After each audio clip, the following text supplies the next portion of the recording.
Hoy en Les Logis, contaremos la historia de cómo surgió Mercedes-Benz, un pionero en la industria automotriz. El inicio. Daimler-Mercedes-Benz. Estos términos están claramente asociados con automóviles, pero ¿qué significan exactamente y, más importante aún, cómo se convirtieron en las empresas multimillonarias que son hoy? Para descubrirlo, necesitamos viajar en el tiempo hasta el siglo XIX. Los pioneros de la fabricación de automóviles en ese momento eran Gottlieb Daimler y Karl Benz. Aunque estos dos alemanes nunca se conocieron personalmente, irónicamente ambos desarrollaron los primeros automóviles del mundo en el mismo año. Sin embargo, no fue hasta muchas décadas después que Daimler-Benz se convertiría en una realidad, y fue una fusión que ni Gottlieb ni Karl celebraron. ¿Quieres saber cómo se convirtió el fabricante de automóviles más antiguo del mundo en lo que es hoy? Entonces asegúrate de seguir viendo. Un pequeño adelanto. Te sorprenderá saber que los trabajadores forzados y los detenidos en campos de concentración lamentablemente tuvieron algo que ver con el enorme éxito de la compañía. Cuando hablamos de Daimler-Benz, dos nombres deben ser mencionados, Gottlieb Daimler y Karl Benz. En fotografías en blanco y negro, estos dos hombres con barbas blancas parecen hermanos en espíritu, pero en realidad, nunca hablaron entre sí. Sin embargo, irónicamente están unidos por el hecho de que ambos inauguraron la era de la movilidad automotriz individual en 1886. Por un lado, estaba el Patent Benz Motor Car hecho en Mannheim y por otro lado, estaba el carruaje motorizado de Daimler de Stuttgart. El hecho de que nunca hablaron entre sí es aún más notable porque sus hogares en Stuttgart y Mannheim estaban a menos de 100 kilómetros de distancia. Pero lamentablemente, eso no sucedió. Mientras Benz solicitaba una patente para su automóvil de 3 ruedas, Daimler terminaba orgullosamente el primer automóvil de 4 ruedas del mundo. Ambos desarrollos fueron revolucionarios, pero aunque sus inventos fueron impresionantes, pasarían varios años antes de que encontraran éxito comercial. Los primeros años del siglo XX estuvieron llenos de nuevos desarrollos tecnológicos. En 1900, Emil Jelinek pidió a la Daimler Motor en Gesellschaft, DMG, desarrollar un nuevo tipo de automóvil. El vehículo tenía que ser ligero, hermoso y rápido, en otras palabras, innovador. Jelinek era un gran nombre en ese momento, era el mayor distribuidor de automóviles Daimler y tenía contactos en las altas esferas de la sociedad. DMG sabía que no podían defraudarlo. Así que Wilhelm Maybach fue encargado del trabajo. Considerando que Jelinek quería que el coche fuera rápido y ligero, Maybach decidió diseñar un coche de carreras para él. Jelinek tenía la costumbre de participar en carreras de automóviles bajo el seudónimo Mercedes, que también era el nombre de su hija. Así que cuando DMG entregó su primer vehículo innovador a él, Jelinek lo nombró Mercedes 35 PS. Este fue el primer uso del nombre Mercedes en un vehículo. Jelinek usó el Mercedes 35 PS para carreras y fue un gran éxito. El vehículo estableció nuevos estándares en toda la industria automotriz y en 1902 DMG registró Mercedes como marca comercial. La marca Mercedes nació. Ahora que hemos dejado todos esos nombres diferentes a un lado, pasemos a Daimler-Benz. Daimler-Benz fue creada en 1926 por la fusión de dos de los fabricantes más antiguos del mundo de vehículos motorizados, Daimler Motor en Gesellschaft y Benz y CIE. Fue un evento que ni Benz ni Daimler celebraron. Una fusión gigante. Quizás no sea lo que hubieras adivinado. Verás, para 1926 Karl Benz ya estaba en sus 80 años y se había retirado del negocio operativo, y Gottlieb Daimler ya había fallecido en 1900 a la edad de 65 años. En otras palabras, celebrar la fusión juntos era literalmente imposible. Sin embargo, considerando el hecho de que los bancos habían presionado a las dos compañías para fusionarse debido a la grave situación en la que se encontraba el mundo, es seguro decir que los dos innovadores no habrían estado demasiado contentos de cualquier manera. Aunque la fusión creó una base para lo que probablemente fue la historia de éxito más grande de la región del sur de Alemania de todos los tiempos, definitivamente no fue un matrimonio por amor. Fue en medio de la década de 1920 con alta inflación y muchas crisis. El final de la Primera Guerra Mundial presentó grandes desafíos para la industria automotriz alemana en los años de 1914 a 1919. Todos se habían centrado en la guerra y apenas se había realizado trabajo de desarrollo en productos comerciales. Económicamente, el colapso de la moneda alemana y su pérdida de importantes mercados extranjeros tuvieron un efecto negativo. A esto se suma la llegada de nuevos productores extranjeros al mercado interno y se puede ver cómo se estaba produciendo una grave crisis estructural en la industria automotriz alemana. Aún más porque algunos de estos productores extranjeros como Ford Motor Company, por ejemplo, fueron aún más ayudados por sus esfuerzos por el Tratado de Paz de Versalles. Daimler-Benz AG enfrentaba una batalla cuesta arriba. Luego vino la Segunda Guerra Mundial.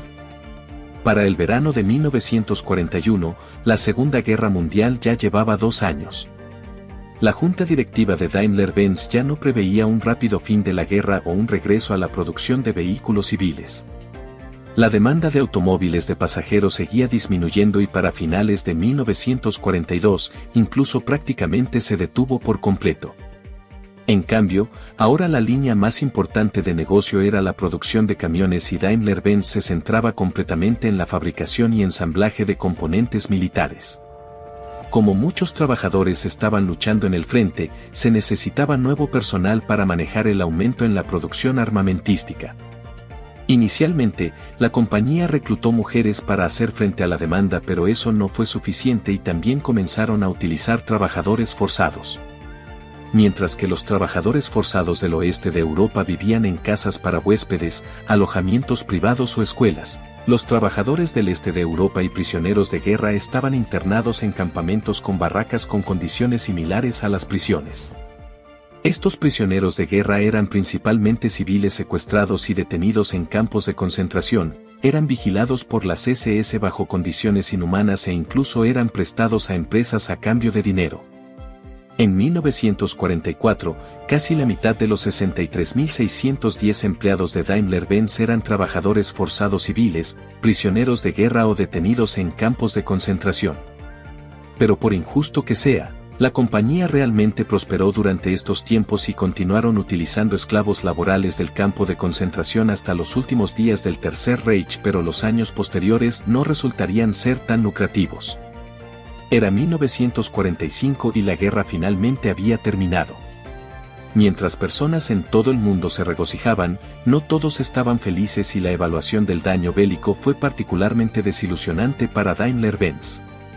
Bajo el Acuerdo de Potsdam, todos los activos alemanes en el extranjero fueron confiscados y utilizados para el pago de reparaciones. Daimler-Benz perdió todas las subsidiarias extranjeras, afiliadas y sucursales, así como todos los activos en áreas ocupadas por los soviéticos. Después de la guerra, la red que había estado en su lugar ahora estaba destruida y se necesitaba una reconstrucción completa. Al principio, una de sus plantas operaba principalmente como un centro de reparación para vehículos militares estadounidenses, y la desclasificación de la alta dirección de Daimler-Benz también llevó a cambios fundamentales. Por ejemplo, Otto Haupt, quien previamente tuvo que dejar la junta directiva debido a su esposa judía, ahora fue reasignado.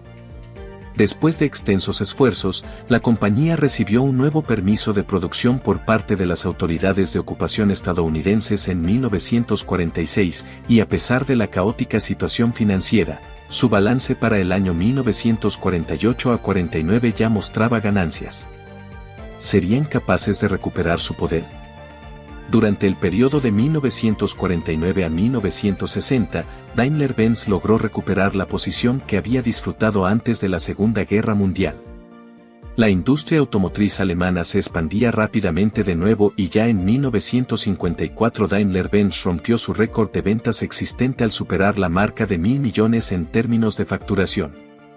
La alta cifra de ventas se convirtió en un símbolo del milagro económico alemán y el aumento del desarrollo de vehículos comerciales reflejó altas tasas de crecimiento de la economía en general. A lo largo de la década de 1950, Daimler-Benz casi tenía un monopolio como fabricante de motores diésel, y la demanda de automóviles Mercedes-Benz incluso superaba las posibilidades de producción de la compañía. Así que para asegurar la expansión necesaria de capacidad, tomó el control de Auto Union. Auto Union fue fundada en 1932 y era una amalgama de 4 fabricantes alemanes de automóviles, Porsche, TKW, Wanderer y Audi. La fuerza combinada de estas 4 compañías permitió que Auto Union se convirtiera en el segundo fabricante automotriz más grande en Alemania en el momento de su creación. Pero ahora, más de 2 décadas después, un nuevo líder estaba en la ciudad. Mientras que la industria automotriz estuvo sujeta a fuertes fluctuaciones en las ventas durante la siguiente década, Daimler-Benz logró mantener su posición destacada. En Europa, lideraba tanto en la producción de automóviles para clientes exigentes como en camiones y autobuses, algo que sigue siendo el caso hoy en día. Con un aumento significativo en ventas y producción, la compañía continuó con la tendencia ascendente constante que había prevalecido desde que terminó la guerra. De hecho, ni siquiera fue interrumpida por la crisis del petróleo de 1973, que había sido un año inusualmente difícil para la industria automotriz internacional. Daimler-Benz parecía no inmutarse por todo esto y en cambio logró extender continuamente la base de su negocio durante las siguientes décadas. Daimler Chrysler para 1998, el enlace de Daimler-Benz había perdurado durante 72 años, pero ahora era tiempo para un cambio. Teniendo en cuenta la globalización avanzada, la compañía anunció su fusión con Chrysler Corporation para formar Daimler Chrysler. Fue una combinación germano-americana hecha en el cielo y el objetivo era salvaguardar la competitividad a largo plazo de las empresas involucradas. Una década después, sin embargo, una asamblea general aprobó el cambio de nombre de Daimler Chrysler a Daimler con aproximadamente el 99% de 5.000 accionistas reunidos votando a favor. El principio rector detrás de este cambio de nombre era la necesidad de hacer una distinción clara entre la marca corporativa Daimler y las diversas marcas de productos del grupo. Y así, el cambio del nombre también implicó cambiar el nombre a sus instalaciones productivas y organizaciones comerciales. Finalmente, unos 2 años después, Daimler había renunciado. Un nuevo inicio, diferentes desafíos. Había retenido inicialmente en Chrysler, pero poco sabía alguien que se avecinaba una crisis económica mundial. Como resultado de la crisis inmobiliaria en los Estados Unidos, se desató una recesión a nivel mundial. La crisis económica global también afectó profundamente a la industria automotriz. La situación del mercado, cada vez más sombría, llevó a pérdidas severas, pero a pesar de la incertidumbre económica mundial, la sólida posición financiera de Daimler le permitió seguir invirtiendo grandes sumas en investigación y desarrollo.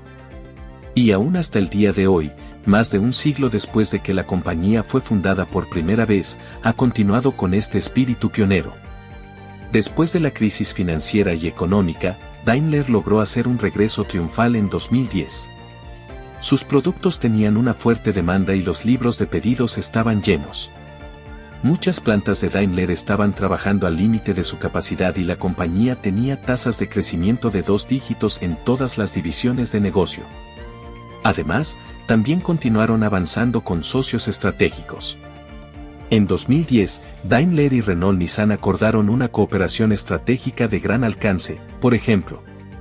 Pero también había un pequeño problema: con tantos productos diferentes, se hacía cada vez más difícil gestionar todo bajo el mismo nombre de empresa. Durante muchos años, Daimler-Benz ha estado lidiando con la dicotomía de vender algunos de los automóviles más prestigiosos del mundo mientras también vende furgonetas comerciales, autobuses, unimogs y camiones pesados. Y como es el mayor productor de camiones y autobuses del mundo, los inversores han presionado durante mucho tiempo para que separe las operaciones de vehículos pesados para liberar capital y aprovechar el valor oculto. En febrero de 2021, finalmente consiguieron lo que querían. Ese mes, el CEO de Daimler, Ola Källenius, reveló sus planes para dividir Daimler en 2 al renombrarlo como Mercedes-Benz y Daimler Truck. Llamó al movimiento una reestructuración profunda de la compañía y al discutir las razones detrás de ello dijo: Mercedes-Benz es la marca de automóviles de lujo más valiosa del mundo que ofrece los automóviles más deseables para clientes exigentes. Daimler Truck suministra soluciones y servicios líderes en la industria para clientes. Ambas compañías operan en industrias que enfrentan cambios tecnológicos y estructurales importantes. Dado este contexto, creemos que podremos operar más efectivamente como entidades independientes equipadas con una fuerte liquidez neta y libres de las limitaciones de una estructura conglomerada. Algo me dice que podría tener razón. Esta fue la historia de Daimler. Todo comenzó en 1886 cuando dos empresarios innovadores cambiaron la industria automotriz para siempre. Sus compañías se fusionaron más de 4 décadas después y hoy Mercedes-Benz sigue siendo la principal división automotriz de lujo del grupo Daimler. Tiene un valor estimado de marca de casi $50.000 millones y los ingresos anuales de Daimler son más del triple. Nada mal en absoluto. ¿Ya has escuchado sobre la historia de Daimler y las muchas personas y compañías diferentes que están involucradas en ella? ¿Y hay algún jugador clave o evento importante que te hubiera gustado ver mencionado en este video? Compártelo en los comentarios, no olvides suscribirte y dejar like para más contenido de este tipo.